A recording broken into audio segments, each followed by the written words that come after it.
Okay, part 2 of Fire Sale on Guerrilla Difficulty for Homefront. So, yeah, see, I just wanted to make sure I got the Hooters sign in there. I think when I first played through this section, I don't think I really paid attention that it was a Hooters restaurant right there. There's even a point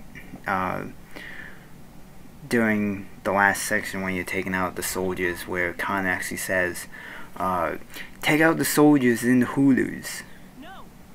And then other points he says, like, in the restaurant. And he's like, this guy's in the Hooters, take him out now. So,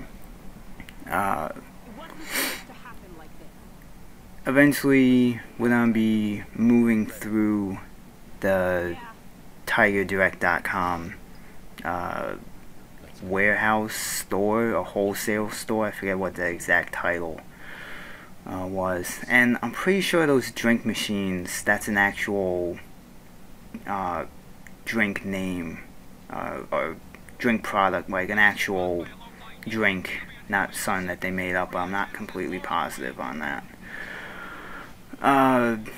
So kind of going on the basis of all the product placement in this game, this whole section can be difficult, but just use your cover. And going back to the product placement, in total, from what I've seen, there's been White Castle, there's been, I think in the first chapter there were 3 separate signs advertising Pabst Blue Ribbon beer. There's the TigerDirect.com store. There's the Hooters restaurant.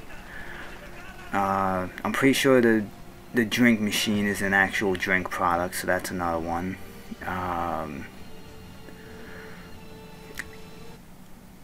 I think that might be all of it. There might be more that I'm not aware of, but those were the most obvious ones I saw.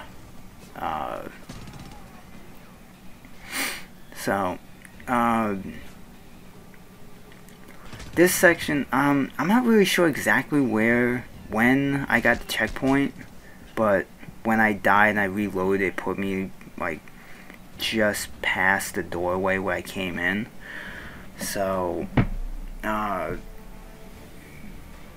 this, like I said, this area can be a bit of a hassle, but I found running just all the way over here, just because I think once you move up here, or move a certain distance forward, another one of these helicopters will show up to drop off, I think like 5 or 6 guys.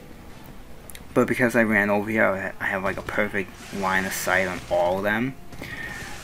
And that second to last guy, he literally killed himself from the drop. I guess he didn't break very quickly, so he just like splatted to the ground and died.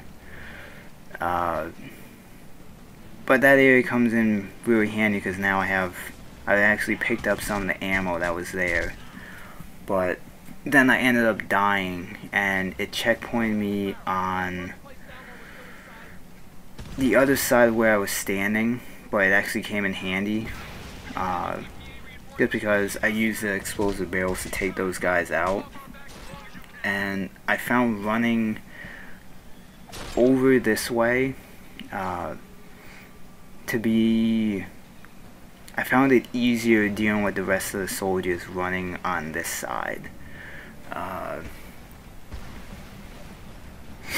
Just because going through on the far end where I had been, if I went that way, I was having too much trouble because the soldiers had a lot more cover than I would prefer they had, and a lot of them were being very aggressive and actually like hiding like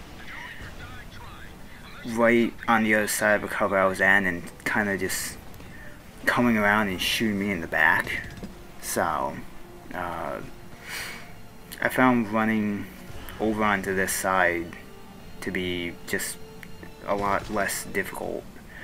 And there are some explosive bales all the way against that far wall that I do eventually. I took out some right there with a grenade, and I think I ended up shooting. Yeah, I shot the next set of them over there. And the other thing is that when you move up to a certain point, I think 1 or 2 guys show up on that very top section that you need to get to. And I've had it on 2 separate occasions where I cleared all the guys out here. This was before, when I was coming the far end. Connor and Brianna would run up that rampway to the doorway we need to get to, and they would completely just bypass this one soldier that was up there. So the 2 times I would go running up there, he'd be right at the top of the ramp just shooting and killing me. And I was getting frustrated because I'm like, how the fuck are my teammates walking by that guy and not killing him? So once you deal with all those guys, pick up any loose ammo you can, and we'll be moving on to the final part.